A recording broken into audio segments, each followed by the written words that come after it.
धन नाश का कारण है। इस धन के कारण सारे लोग बहक रहे हैं। इस धन के कारण ही पाप होते हैं। अगर किसी के पास धन संपत्ति न हो तो लोग इतना पाप नहीं करेगा। अगर किसी के पास अत्यधिक पैसा है तो उस पैसे के कारण वो बहुत कुछ आपाधापी इधर उधर का उठापटक करेगा, पाप करेगा, पाप कर्मों में वो पैसा जाएगा। तो ये जो धन है नुकसान देने वाला है। तो कुछ बढ़िया लोग भी महाराज के शिष्य थे। राम सुखदास जी महाराज का नाम तो आपने सुना ही है। इतने महान संत हुए, पैसे के हाथ भी नहीं लगाते थे। तो उन बढ़िया लोगों ने कहा कि महाराज आप हमारे धन की निंदा करते हो, आप तो त्यागी महात्मा हो, पैसे के हाथ लगाते नहीं हो, आपने पैसा देखा ही नहीं, आपके पास पैसा है ही नहीं, इसलिए आप पैसे की निंदा करते हो। आप पैसे का महत्व क्या जानते हो? राम सुखदास जी महाराज ने कहा कि मैंने पैसा देखा भी है, पैसा रखा भी है, पैसे का उपयोग भी किया और पैसा को मैंने त्यागा भी है। तुम लोगों ने केवल पैसे को रखना ही जाना है, तुमने त्याग का महत्व नहीं जाना। त्यागास शांति अनंतरम। अगर किसी के पास पैसा है और जंगल में जा रहे हैं तो क्या वो शांति से जा सकता जंगल में? उसको 10 भय होंगे कोई चोर डाकू न लूट ले। और अगर उस पैसे को फेंक दो बस मामला सब खत्म। है को भय गणा नाई को कुछ ना आए। अगर आपके पास कुछ है तो भय है। आपके पास सोना चांदी के आभूषण, माता बहन ने बहुत आभूषण इत्यादि पहनती है तो उनको रात दिन भय रहता है। आजकल लोग चेन ही खींच ले जाते हैं, कानों की बाड़ी खींच ले जाते हैं, कान को ही फाड़ चले जाते हैं। कहीं कहीं ऐसे होते हैं कि पैरों में जो माता बहनें कड़ियां पहनती है, चांदी की कड़े पहनती है, तो अगर वो खुले नहीं तो पैर काट के ही ले जाते हैं। ऐसी कई घटनाएं हो गई। तो इसलिए है को भय गणा। अगर है किसी के पास तो उसको भय होगा, नहीं है तो कुछ ना है, नहीं को कुछ ना है। जिसके पास कुछ है ही नहीं तो उसको क्या भय? उसको ना तो भूत लगेगा, ना कोई डाकू लगेगा, ना कोई चोर लगेगा, कोई कुछ नहीं कहेगा। उसको कुछ है ही नहीं, उसके पास क्या लेगा? उसके देवी देवता भी नहीं लगेंगे। अगर किसी के पास कुछ है तो उसके देवी देवता लगेंगे। जो भिखारी बेचारा, उसके न तो कोई भैरू जी लगते हैं, न कोई माता जी लगती है, न कोई पाबू जी लगते हैं, न कोई सा देवता ग्रह लगते, कोई से ग्रह नहीं लगता उसका। ग्रह भी देखते हैं कि इसके पास पैसा ही नहीं तो क्या करेंगे। जिसके पास घर है, ग्रह किसके लगते हैं? जिसके पास घर है और संग्रह है। जिसके पास संग्रह है, घर है, चाहे गृहस्थी है, घर है, घर में सभी आ गए, धन संपत्ति परिवार सब माया मोह आ गया, पसारा आ गया। तो जिसके पास घर है तो उसके ग्रह लगेंगे। और जिसके पास घर है ही नहीं, अब बाबा जियों के कोई घर है ही नहीं, महात्माओं के कोई घर है ही नहीं, ठिकाना है ही नहीं रहने का, आज यार कल का, ये तो जोगी वाला फेरा है, तो उनके कोई ग्रह लगेंगे ही नहीं। अब भिखारी बेचारे बहुत सारे फिरते, उनके कोई सही ग्रह नहीं लगता, कोई नहीं पूछता उसको, यार कोई लगता भी नहीं उसके। वो अपनी मस्ती से चाहे जहां खाए, चाहे जहां पड़ा रहे, वो अपनी मस्ती उसके साथ। तो सबसे बड़ा धन है राम धन। श्रेष्ठ उत्तम धन है राम धन। नीको धन हरि कर में जाने। मेरे अखई होई। हमारे तो ये ही धन सबसे श्रेष्ठ लगता हमें और हम इसी धन को इकट्ठा करते हैं। आगे पीछे सोई अरे, ये संसार का धन यही रह जाना। भाई बीमारी में लग जाएगा, कोर्ट कचहरी में लग जाएगा, और किसी लड़ाई झगड़े में या किसी कोई बच्चा कुपुत निकल गया तो वो उड़ा देगा, या मकान बनाने में लग जाएगा, मौसर में लग जाएगा, शादी ब्याह में लग जाएगा। रहना तो यही का ही पैसा। तो कौन सा धन साथ जाएगा? राम धन। अगर आपने राम नाम की कमाई की, राम राम की कमाई की, तो वो धन इस लोक में और परलोक में दोनों में साथ देगा। तो ये धन कभी खर्च नहीं होने वाला, खत्म भी नहीं होने वाला। जितना इसको सुमरोगे, जितना इसको खाओगे, उतना ये बढ़ता जाएगा। आगे पीछे सोई हरे और न दूजा कोई। परमात्मा ही आगे पीछे संग रहे, आप उठावे बार। साधु दुखी तब हरि दुखी ऐसा सृजनार। वो राम जी सदा आगे रहेगा। ये राम नाम का धन सदा आगे पीछे तुम्हारी सहायता करेगा, और कोई सहायता करने वाला नहीं। कबो न छाड़ू संग पिया को। इसलिए उस परमेश्वर का संग कभी मत छोड़ो। परमेश्वर का नाम लो, हरि के दर्शन मोई, और परमात्मा के दर्शन हो, ऐसा काम करो। भाग हमारे जो हो पाऊं, बड़े भाग से मनुष्य शरीर मिला, मनुष्य जन्म मिला, और बड़े भाग होंगे तो परमात्मा के दर्शन भी हो जाएंगे। शरणे आयो तो हे प्रभु अब तो हम आपके शरण आ गए। जहां तहां फिर के पहाड़ों में गिरे, पता नहीं क्या क्या त्याग तपस्या करी, कुछ बबूती लगाई, जटा बधाई, सब कुछ किया, जहां तहां भटके, अब तो शरण तुम्हारी आई पड़े। जहां तहां हम सब फिर आए, राखी हम दुखित घरे, अब तो हे प्रभु आप ही रक्षा करो। आनंद भयो सखी जी मेरे चरण कमल को जोई, दादू हरि को बावरो बहुरी वियोग न होई। अब तो आपका शरणा ले लिया, तब से हमें आनंद मिला, सुख मिला। आपके चरण कमलों में हमारे चित्त को जोड़ दिया तो हमें आनंद की प्राप्ति हुई। और अब तो हरि को बावरो, अब तो हम हरि के प्रेम में ऐसे बावड़े हो गए, दीवाने हो गए कि बहुरी वियोग न होई, अब तो परमात्मा का वियोग न हो। यह सबसे बड़ी बात है कि परमात्मा से बिछुड़े नहीं, परमात्मा हमसे बिछुड़े नहीं। बाबा मर्दे मर्दा को ये दिल पाक करदम धोई, तर्क दुनिया दूर कर दिल फर्ज फारिक होई। पेवस्त परवरदिगार सो अखिला सिर सोई, मनी मुर्द हिरसफानी नपसरा पामाल बदिरा। बरतरफ करद नाम ने की ख्याल है, जिंदगानी मुर्द बासत कुंजे का दिरकार। ताली बारा हक हासिल पासबाने यार, मर्दे मर्दा सालिका सर आसी का सुल्तान। हजूरी होशियार दादू ये गो मैदान। दादू जी महाराज मुसलमान शिष्यों को भी, कई मुसलमान शिष्य भी थे, मुसलमान भी आते थे दादू जी महाराज के पास, तो दादू जी महाराज ने उन मुसलमानों को भी उपदेश दिया है और उन्हीं की भाषा में, फारसी भाषा में उपदेश दिया कि हे बाबा, मर्दों में मर्द उसी को कहते हैं। मर्दों में मर्द संसार में कौन है? वैसे तो सारे मर्द हैं, लेकिन मर्दों में मर्द वो कहलाता है कि जिसने करदम पाप रूपी कीचड़ को धोकर और अपना हृदय को शुद्ध कर लिया हो, पाक कर लिया हो, पवित्र कर लिया हो। मर्दों में मर्द वही है जिसने वासना रूपी कीचड़ को धो लिया हो। एक दृष्टांत आया था कि एक राजकुमारी ने ऐसा नियम लिया कि जो हाथी के दांत तोड़ दे, शेर को मार दे, उससे मैं ब्याह करूंगी, जो ऐसा सूरवीर होगा उससे ब्याह करूंगा। राजकुमारी ने ऐसा नियम लिया। तो बहुत सारे राजकुमार आए, लेकिन हाथी के दांत तोड़ना बिना अस्त्र शस्त्र के, और शेर को मारना, शेर से लड़ाई करना बिना अस्त्र शस्त्र के, कितना जोखिम भरा काम।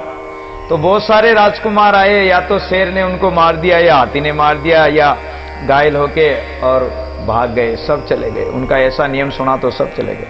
लेकिन एक मर्द आया, एक शूरवीर आया, और उसने उसका नियम सुनकर हाथी से लड़ने के लिए तैयार हुआ। तो हाथी की अचानक एकदम हाथी के सूंड पर जाकर, और हाथी ने सूंड नीचे गिरी, वो हाथी की सूंड पर चढ़कर उसके दांत तोड़ दिए। शेर को मारने के लिए पिंजरे से ज्यों शेर को छोड़ा तो वो एक खंबे के पीछे छिप गया, और ज्यों शेर आया तो पीछे लपक कर उसके पीछे वाले पैर पकड़कर उसको घुमा के ऐसा जमीन पर पटका जो शेर को भी मार दिया।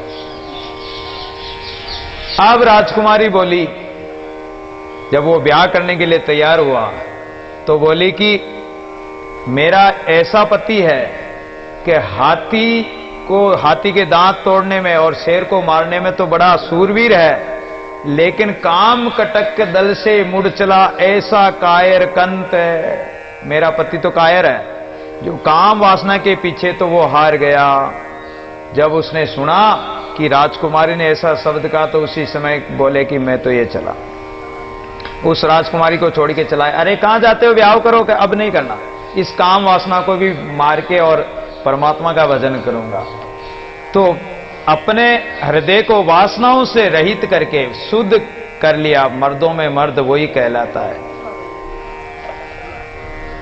सांसारिक कर्मों को, तर्कों को त्याग कर और अपने मन को संसार से दूर जिन्होंने कर लिया, द्वैत भाव मेटकर, भेदभाव मेटकर, फर्ज इन्हें अपना कर्तव्य निभा लिया जिसने, और जिम्मेदारी से जो बरी हो गए हो। संसार की जिम्मेदारी की क्या जिम्मेदारी है? परमात्मा का भजन करने की जिम्मेदारी लो।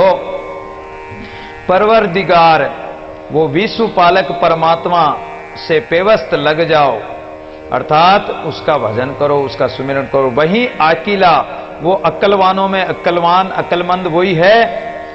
सिर सोई शिरोमणि प्रधान, अक्लवानों में शिरोमणि प्रधान वही होगा, और अर्थात बुद्धिमानों में वही महान होगा जिसने परमात्मा का भजन किया।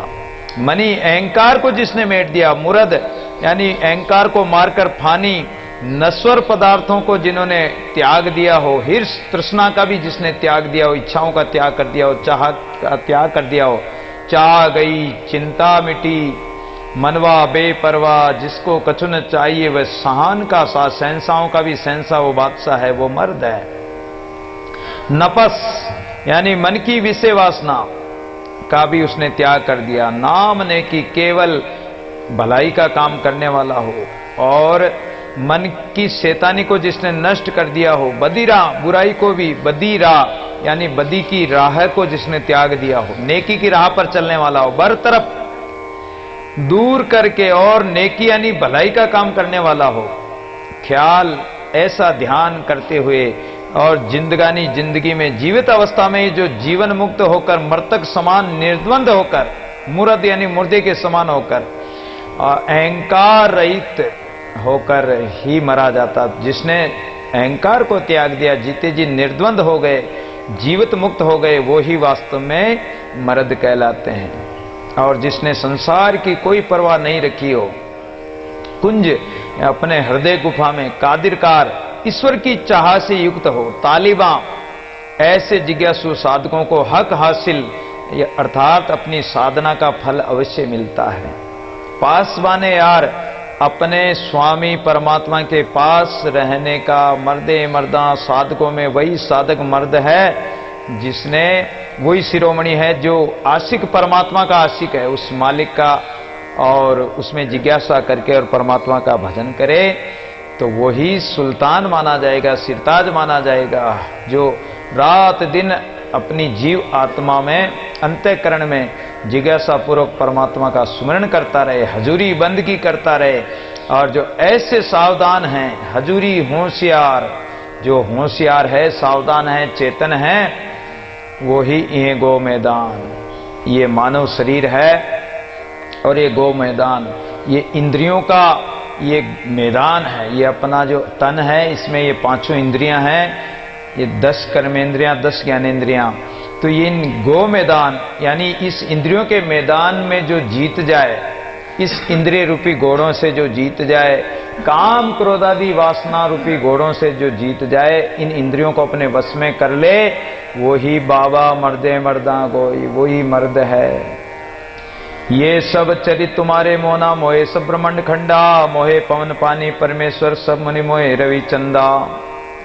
अब परमात्मा की महिमा बताने लग गए कि हे प्रभु, आपके चरित्र का, आपके गुणों का हम कैसे बार पार पाएं। आपकी महिमा अपार है, आपकी माया का कोई पार पा ही नहीं सकता है।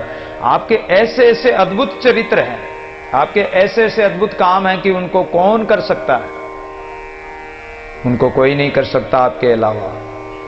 ये सब चरित्र तुम्हारे मोहना मोहे सुब्रमंड खंडा। हे प्रभु, आपके जो चरित्र है, हे मन को मोहने वाले, आप सारी सृष्टि को मोहित कर रखा आपकी माया ने, आपने।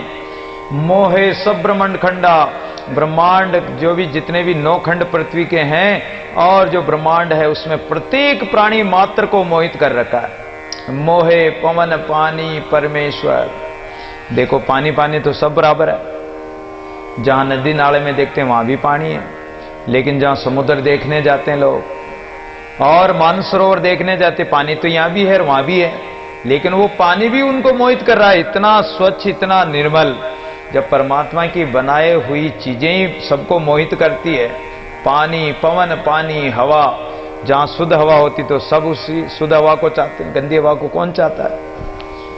पवन पानी परमेश्वर सब मुनि मोहे रवि चंदा। बड़े बड़े ऋषि मुनि भी आपकी माया में, सूर्य चंद्रमा भी आपकी माया से मोहित है।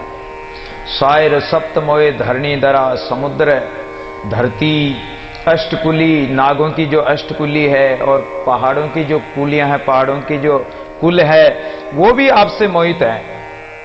3 लोक मोहे जग जीवन, तीनों लोकों में आपकी मोहे जाल फैला हुआ है। सकल भुवन तेरी सेव सोए, और 14 भुवनों में भी आपकी सेवा करते हैं। प्रत्येक प्राणी मात्र शिव बिरंची नारद मुनि मोए आपकी सेवा करते हुए शिव जी शिवलोक में कैलाश में, बिरंची ब्रह्मा जी नारद तीनों लोकों में 14 भुवनों में आपका कीर्तन करते हुए घूमते ही रहते हैं आपके नाम से, आपकी माया से मोहित होकर। और नारद जी भी मोहित हो गए थे जब मायापुर वो देखा था, माया का पुर, और राजकुमारी से विवाह करने के लिए हरि से, भगवान से हरि रूप मांगा था, उनकी माया से मोहित हो गए थे। बिरंची ब्रह्मा वो भी इसकी माया से मोहित हो जाते हैं। शिव जी भी मोहित हो गए थे। मोहे सुर सब सकल देवा, बड़े बड़े देवता भी मोहित हो जाते हैं। मोहे इंद्र फणिंद्र पुनि मोहे, इंद्र की क्या ताकत है, चंद्रमा की क्या ताकत है, फणिंद्र सांप इत्यादि सर्प नाग कुल है वो भी मोहित होते हैं। मुनि मोहे तेरी कर सेवा, बड़े बड़े ऋषि मुनि आपकी सेवा करते करते आपकी माया से मोहित हो जाते हैं। परमात्मा जब परीक्षा लेता है, माया दिखाता है, तो उस माया में वो भी मोहित हो जाते हैं। बड़ी विचित्र माया है परमात्मा की।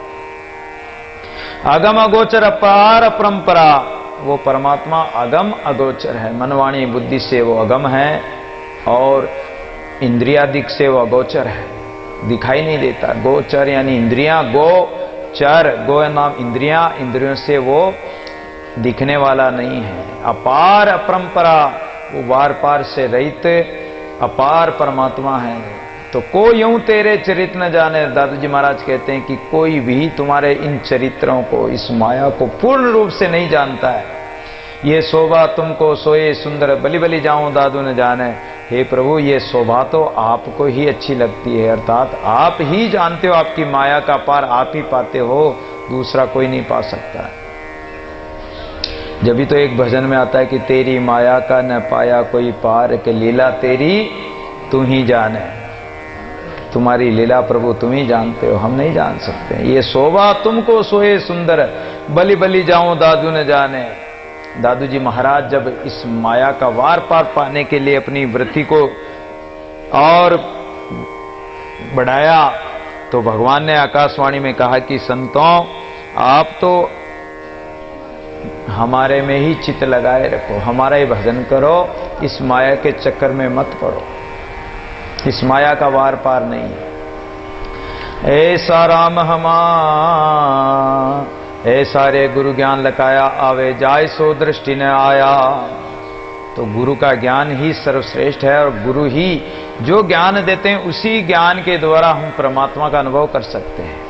उसी से हमें उस परमात्मा का आभास होगा, उसी को अनुभव में देखेंगे। तो कौन सा ज्ञान दिया गुरु ने? ऐसा रे ज्ञान लखाया, आवे जाए सो दृष्टि न आया।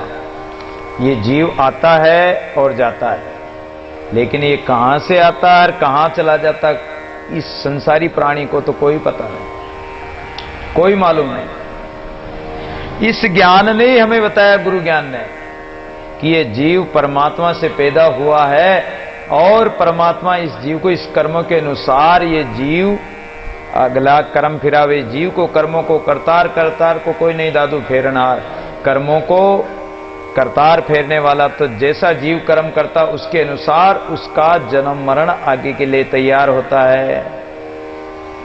मन थिर करूंगा नाद भरूंगा, इसलिए हमारी दृष्टि में तो ये आपकी माया आती नहीं प्रभु। अब तो गुरु ने जो बताया, साधना बताई, सेवा बताई, उसी अनुसार मन को स्थिर करके और नाद भरूंगा। नाद क्या है? अनहद नाद। तो इस नाद को भरने का मतलब बजाना, और ये नाद कब बजेगा? कि साधना की परिपक्व अवस्था होगी, तब जाके ये नाद बजेगा। साधना में उतरोगे, अंदर गहरा उतरोगे, तो ये नाद बजेगा। राम रमूंगा रस माता, और राम नाम का स्मरण करके उस रस में मतवाला होकर अधर रहूंगा, कर्म दहूंगा, एक बजूंगा भगवंता। अब तो अधर जो परमात्मा है उसी में स्थिर होकर रहूंगा, और हमारे जो कर्म हैं, काले कर्म हैं, इन कर्मों की वासनाओं को जलाकर और एक भगवान का ही, भगवंत का ही भजन करूंगा।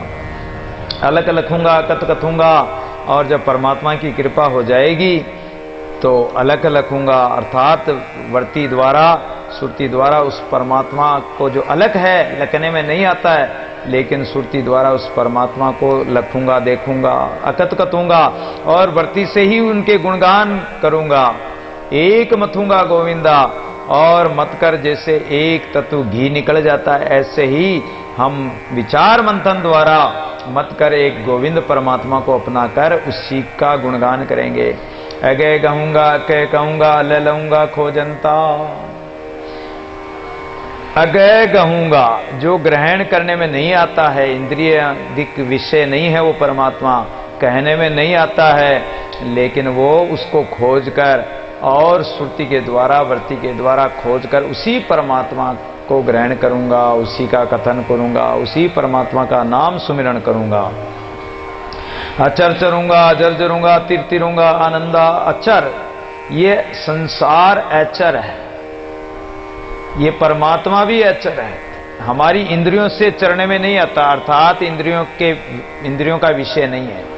इंद्रियां इसको देख नहीं सकती है, सुन नहीं सकती इस परमात्मा को, इसलिए इनके लिए दिव्य और ज्ञान नेत्रों की आवश्यकता है। तो अचर चरूंगा, जो ये संसार है विषय वासना इनको खत्म करके, और अजर यानी जो जराया नहीं जाता उस परमात्मा के नाम की जरना करूंगा, और विषय वासना की भी जरना करूंगा, मन को भी स्थिर करके, और इस अतिर संसार सागर से पार होकर आनंद प्राप्त करूंगा। यों तन तारूं विषय निवारूं आप उबारूं साधनता। ये सब किसके द्वारा होगा? गुरु ज्ञान द्वारा। बाकी गुरु ज्ञान नहीं होगा तो ये संसार से तिर नहीं सकते। यों तन तारूं, ये शरीर को अगर कल्याण करना है, इस शरीर को तारना है, तो विषयों का निवारण करके और अपने आप को उबारो, और इस प्रकार साधना करो। साधु भी ऐसे ही करते हैं, ऐसे साधनता, ऐसे साधन करो।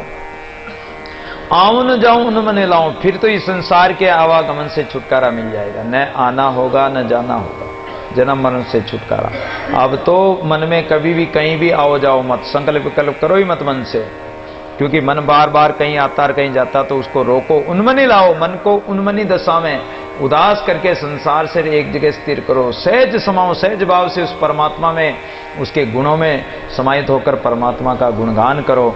नूर पिछाणु तेजी जाणु दादू ज्योति देखंता, उस नूर स्वरूप परमात्मा को और पिछाण कर उसी को जानो कि वही सर्व शिरोमणि है, सबका कर्ता हर्ता सृजना वही परमात्मा है।